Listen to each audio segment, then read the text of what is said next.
বন্ধুরা, মায়ের কাছে কবে দিয়ে চেয়েছে এই বন্দুকটা পেলাম, ফাইনালি আজকে পেয়েছি। দেখো, কমেন্ট করে বলো কেমন হয়েছে বন্দুকটা। আর মায়ের মুখ শুকিয়ে গেছে 300 টাকার বন্দুক দেখে। এতদিন ধরে বন্দুক কিনে দিচ্ছি না, আজকেই কেন কিনে দিল? ও বুঝেছি, আজকে আমার শরীরটা খারাপ বলে দয়া মায়া দেখিয়ে একটু কিনে দিয়েছে। তাই নাকি? তো জীবনে কিনেই দিত না। আচ্ছা, সবার মনে বলা হয়ে গেল। হ্যাঁ, তাও আজকে ফাইনালি কিনে দিল। তা তুমি কতটা খুশি হলে সেটা বলো। অনেক। হাত দিয়ে দেখাও কতটা খুশি। ইস, মায়ের তো মুখ শুকিয়ে গেছে। শুকনো হবে না? ছেলে বলছে মায়ের মুখ শুকিয়ে গেল বন্দুকটা কিনে দিয়ে। তো তোমরাই বলো, তা আমাদের গরিব ঘরের মতন হঠাৎ যদিও এখন 300 টাকা দিয়ে বন্দুক কেনে, তো মুখ শুকাবে না? চোখ মুখ শুকিয়ে গেছে, সত্যি শুকিয়ে গেছে। আমি এখন আটা মেখে হাত ধুইনি। আজকের দোকানে জল শেষ হয়ে গেছে, হাত ধুইনি, রুটি দিয়ে আসতে গেছিলাম। তো ছেলেটার সকাল থেকে হঠাৎ খুব শরীর খারাপ, স্কুলে গেছিলো। এবার স্কুল থেকে ফোন এসছে, বলছে কি অরিজিৎ খুব বমি করছে, তো তাড়াতাড়ি এসে নিয়ে যাও। তো আবার ওর বাবা গিয়ে ওকে নিয়ে আসলো। আজকে সারা দিন বমি করছে, শুধু জল উঠেছে বমির থেকে, শুধু জল। তো সকাল থেকে ব্লগটা বানাইনি, ভালো লাগছিল না, আমারও শরীরটা আজকে ভালো ছিল না। তো এই এখন থেকেই ব্লগটা স্টার্ট করলাম। তো কি হয়েছে কি জানি, 2 দিন ধরে এত চোখ মুখ শুকাচ্ছে, এই যে কীরকম টানছে আর স্কিনগুলো উঠে উঠে যাচ্ছে, এত ড্রাই হয়ে যাচ্ছে কেন বুঝতে পারছি না। আমার মনে হয় গ্যাসের সামনে রুটি করা হয় দাঁড়িয়ে দাঁড়িয়ে, আর ভীষণ ঘেমে যায়, তারপরে দেখি খুব ড্রাই হয়ে যায়, এই কারণেই হয়তো হবে। তো সত্যি ছেলে অনেক দিন ধরে বলছিল মা একটা বন্দুক কিনে দাও কিনে দাও, আমি বলেছিলাম দেবো। তো এমন সময় কাজে যাই, দুপুরবেলার দিকে কাজে যাই, তখন দোকানগুলো বন্ধ থাকে, আর বাড়িতে আসলেই রেগে যায় যে কবে থেকে বলছি। তো আজকে একটা দোকান দেখতে পেলাম সামনে, আর আজকে জোর দিয়েও বলছিল আজকে দিতেই হবে, তাই দিলাম। তাই ছেলে বলছে ও 300 টাকার বন্দুক নিয়ে মায়ের চোখ মুখ শুকিয়ে যাচ্ছে। তো শুকাবে না? গরিব ঘরে এটাই তো সমস্যা। আচ্ছা, এই বন্দুকটা কতদিন যাবে?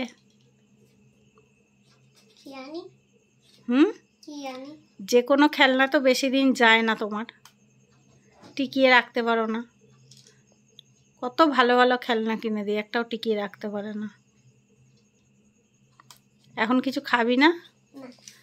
হ্যাঁ,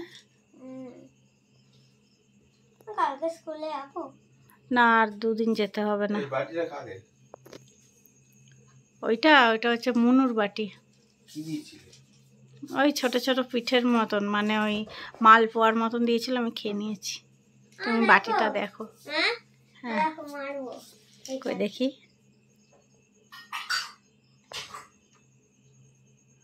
লাইটটাই হচ্ছে টিপ।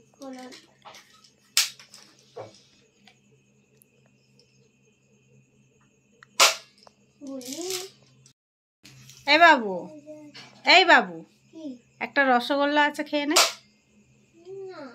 হ্যাঁ, সকাল থেকে কিছু খাইনি, শুধু দুপুরে 2টো বিস্কুট খেয়েছে, আর ভাত মেখেছিলাম ছোট ছোট 2 গাল নিয়ে ফেলে দিয়েছি, খাইনি। শুধু বমি করছে, শুধু বমি করছে। ওর বাবা তো বলছিল হসপিটালে নিয়ে চলো, সেলাইন দিলে ঠিক হয়ে যাবে। ভাবলাম থাক, একদিন গেলেই তো 1 কাঁড়ি ওষুধ দেবে, দেখা যাক। নুন চিনির জলগুলো খাওয়াচ্ছিলাম। ইস, দেখো এবার মারবো পাক্কা। পাক্কা তুই মার, আমি দেখাবো না। এখন নতুন নতুন এই খেলনাটা পেয়েছে তো, খেলবে 2-1 দিন খেলবে, তারপরে এখানে গুলি পড়ে থাকবে, ওখানে বন্দুক পড়ে থাকবে।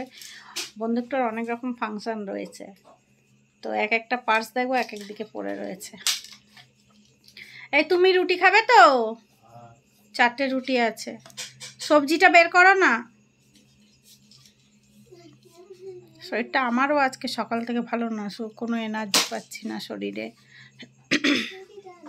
মা ছেলে সারাদিন আজকে শুয়ে গড়িয়েছি, তো বিকেলেও একদম ভালো লাগছিল না, তাও অনেক মনের জোরে করে কষ্ট করে 100টা রুটি বানিয়ে নিয়ে গেছিলাম। প্রথমে অল্পই নিয়ে গেছিলাম, যে যা বিক্রি হবে, আর থাকবে বাদে। তো আবার রুটির অর্ডার আসতে আসতে আবার বাড়িতে এসে রুটি বানিয়ে নিয়ে গেলাম। তো এই গ্যাসের সামনে গরমকালে খুব কষ্ট হয়। তারপরে কি দোকান থাকলে দোকানে দাঁড়িয়ে বেললে করলে তো অতটা কষ্ট হয় না, এক জায়গা থেকে আরেক জায়গায় দিতে যেতে হয়, ওটাই খুব কষ্ট। এই দেখো স্কিনগুলো দেখেছো, এই দেখো উঠে যাচ্ছে, খুব অস্বস্তি হচ্ছে এগুলোর জন্য। কালকে কাজ আছে আমার, আজকে কাজ ছিল, কাজেও যেতে পারিনি। কি গো কি করছো রান্না করতে করতে? মশা কত এখানে। হ্যাঁ, তাহলে ভাবো আমি যখন এখানে রুটি করি দাঁড়িয়ে দাঁড়িয়ে কি অবস্থা হয় আমার। আমার দাদাভাই এইমাত্র আসলো দোকান থেকে, এসে গ্যাস মোছা হয়ে গেল, তরকারি গরম করা হয়ে গেল, অনেক খাটুনিতে ছিল।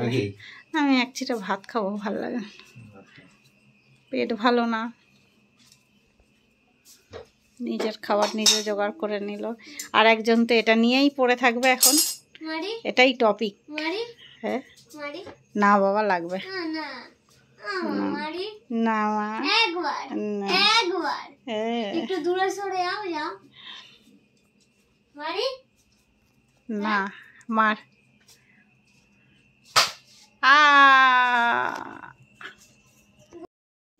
এই বাবু আসো আসো, দেরি হচ্ছে কিন্তু, রাত হচ্ছে, তাড়াতাড়ি আসো। একবার বসে বললে কোমরের এত সমস্যা, ব্যথা বেদনা, ভালো লাগে না। এনো তাড়াতাড়ি আসো, দু এক গাল খাবে। একদম কিছু না খেলে হয়? অল্প জল খাও এখন।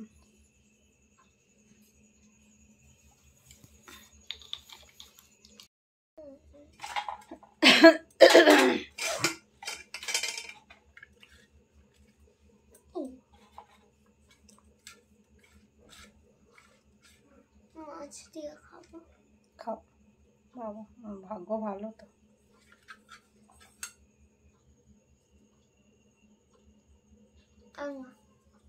এক গাল খেয়েই বলে আর না, একটুখানি খাওয়া হয় কিছু? মাছ দেবো, খাও। ছোটবেলায় মাছ ছাড়া ভাত খেত না, তাও কি আবার ছোট ছোট পুঁটি মাছ ওর ঠাকুমা যখন মাছ ভাজতো বাটি করে নিয়ে বসে বসে খেত, ছোট মাছ বড় মাছ, মানে মাছ ছাড়া ভাতই খেত না। ছোট ছোট চারা মাছ, ওই যে বাটা মাছগুলো আছে ওগুলো ঝোল ভাত খেত, কত কাটা বলো তো, সেগুলো খেত। আর এখন মাছ খেতে যায় না, এখন শুধু মাংস আর ডিম। মাছ না খেলে হয় বাঙালি? খিদেও পাচ্ছে না? খিদে পাচ্ছে তো? হ্যাঁ,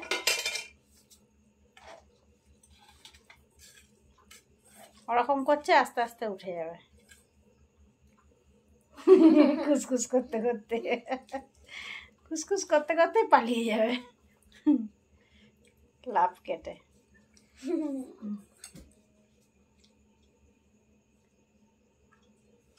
তাই এক্ষুনি আমাদের কাকিমাও আওয়াজ দিচ্ছিল, মানু ছেলে খেয়েছে কিছু, ছেলেকে খাওয়াও। ওই দেখো পালিয়ে যাচ্ছে। বাবু আর এক গাল নাও, আর এক গাল নাও, আর একবার, আর একবার, একবার একবার, আর আমি জোর করবো না, একবার নাও, একবার নাও। তা আমি বললাম খাওয়ার কথা বলছি, এখনো খাইনি, তো এখন কয়েক গাল খেলো তাও শান্তি, এইটুখানি খেলো। আলে বাবা, ওর সাথেই দিয়েছি, আরো তুমি নিলে খাও।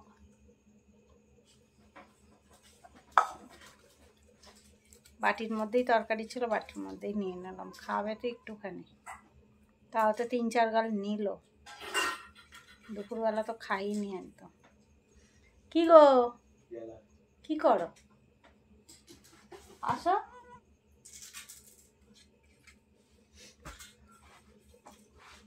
দুদিনের স্কুলে পাঠাবো না বলো?